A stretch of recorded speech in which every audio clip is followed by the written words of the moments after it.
Polish composer and virtuoso pianist Frédéric Chopin was born in February of 1810.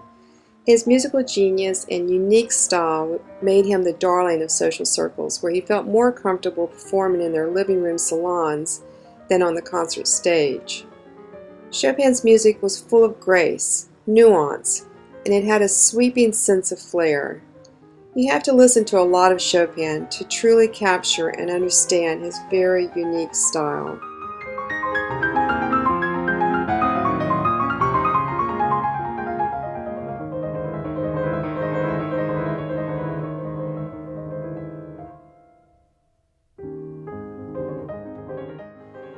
Chopin's connection with novelist George Sand was an important feature of Chopin's life. When his health began to fail from tuberculosis, George Sand was the one that gave him tender care and purportedly inspired him to continue composing. The association of these two artists has provided a whole literature on the nature of their relationship.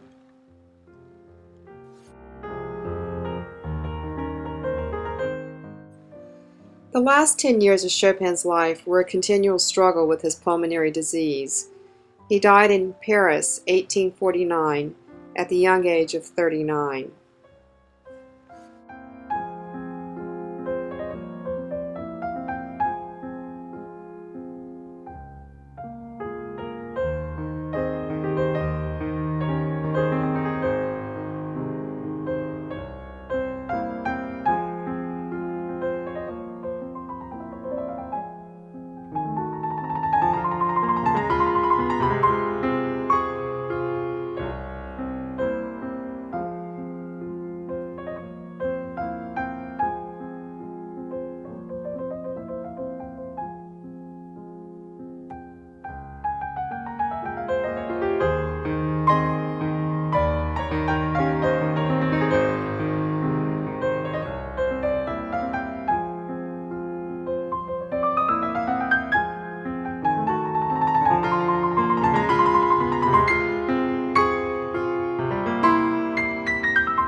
Franz Liszt was born in 1811.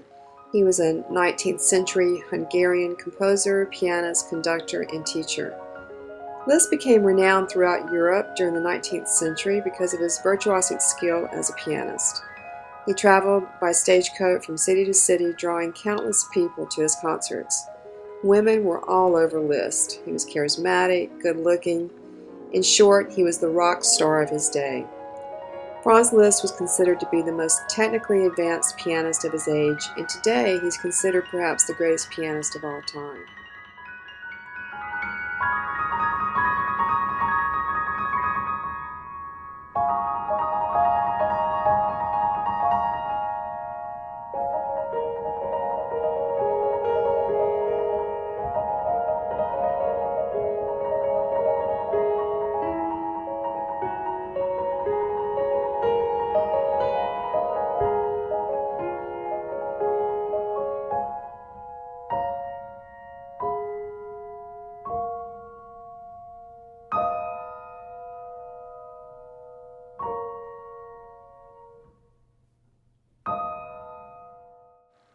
Franz Liszt was also an esteemed piano teacher, philanthropist, conductor, who contributed significantly to the modern development of music. In his last years, he became devoutly religious and became an abbey in the Catholic Church. He died in 1886 at the age of 75.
Robert Schumann was born in 1810 in Germany. He had a promising start as a pianist, but unfortunately his future as a concert pianist came to an end when, in an effort to strengthen the fingers of his right hand, he invented a harness contraption that permanently crippled two of his fingers.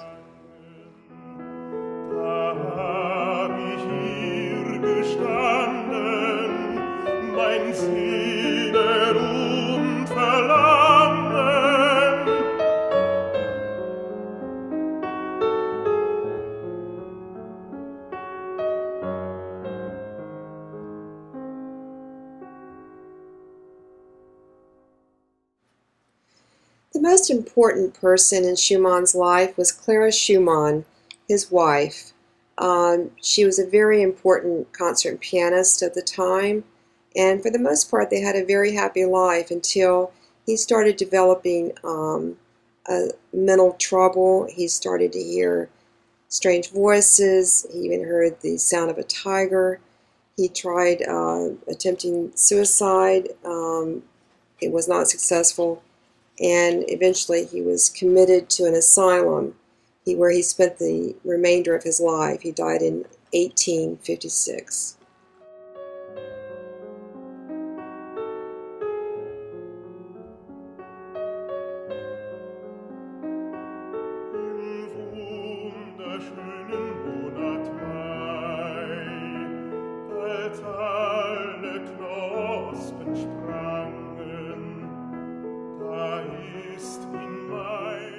Schumann is mostly known for his works for piano. However, he did compose Lieder, which are songs for voice and piano. He composed 4 symphonies, an opera, and other orchestral, choral, and chamber works.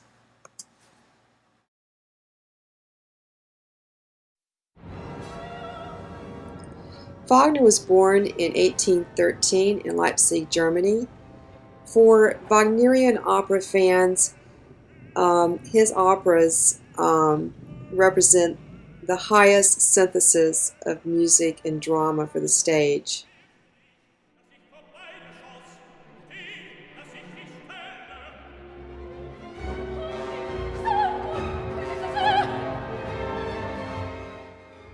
A funny story: on the first night of a Wagnerian opera to be performed, evidently the leading soprano's jealous husband went backstage and punched the second tenor in the nose, thinking they were having an affair.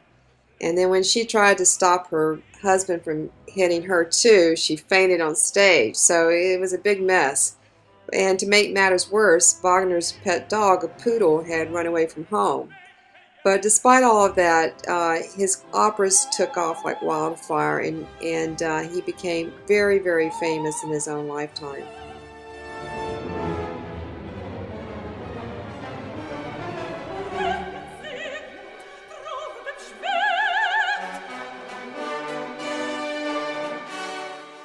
Wagner's most famous opera is the Ring Cycle, a very long, complicated plot which takes 12 hours to perform.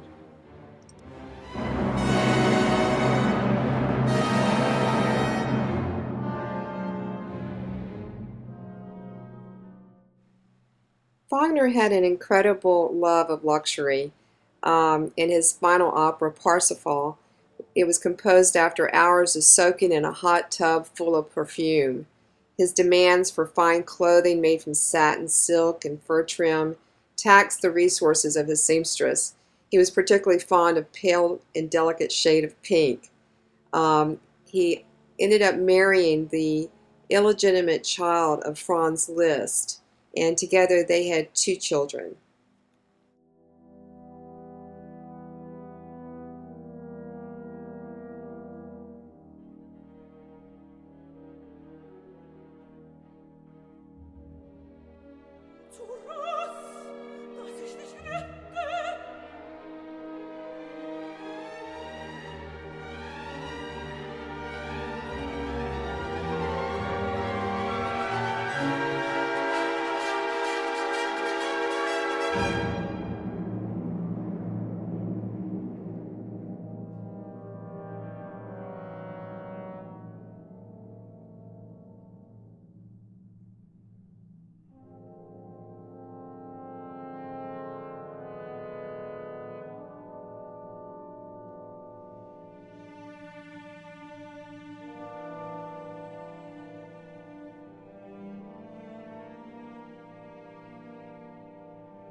Franz Schubert was born in 1797 in Vienna. He became known for his Lieder, which is the plural of Lied, which is German for song. These are written for a singer and piano accompaniment, and most of them are love songs about roses, mill streams, and other pretty things. Some, however, are about nasty spirits in the woods and broken hearts and other aspects of life we'd rather not think about. Considering that Schubert died at the age of 31 in 1828, he churned out a remarkable amount of music: 9 symphonies, 19 string quartets, 10 operas, a whole bunch of piano sonatas, chamber music of all kinds, and more than 600 songs. He was probably the only one who could match Mozart for speed of composition.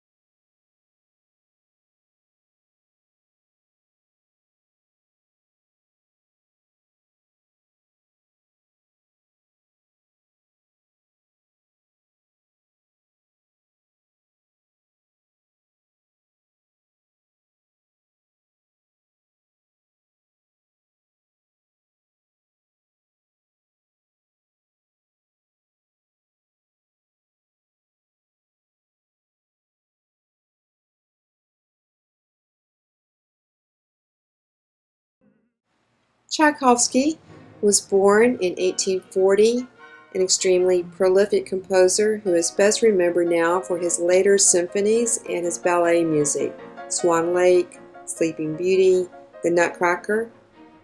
He wrote chamber music and other orchestral pieces, including his famous B-flat minor piano concerto. And his Symphony No. 6, the Pathétique, is considered to be his best symphony.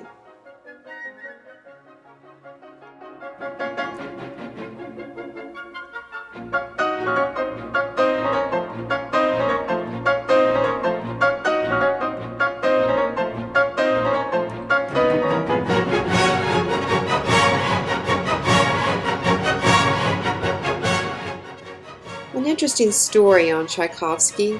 One time he got a fan note, a letter from a 46-year-old widow with 11 children and more money than she knew what to do with. She thought it would be rather fun to have a composer she could call her own, so she agreed to send Tchaikovsky a regular allowance so that he could be free to spend his time composing and not worry about money. Her only eccentric stipulation was that they should never meet. So they wrote letters back and forth all the time for 14 years, but they never met each other.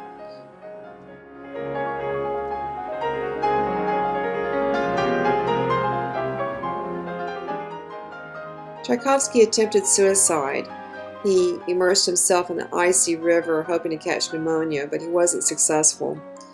He died later on in 1893, a famous and successful man.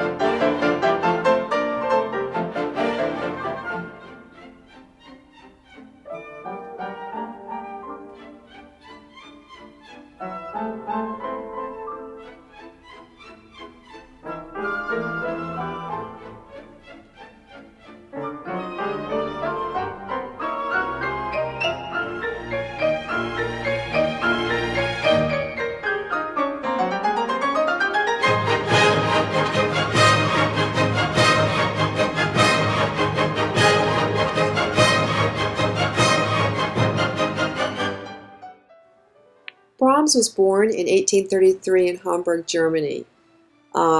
He eventually, as a young man, would meet Robert Schumann and, of course, his wife Clara Schumann. It was about that time that Schumann was beginning to hear strange voices, and it's reported that Brahms eventually fell in love with Schumann's wife and vice versa.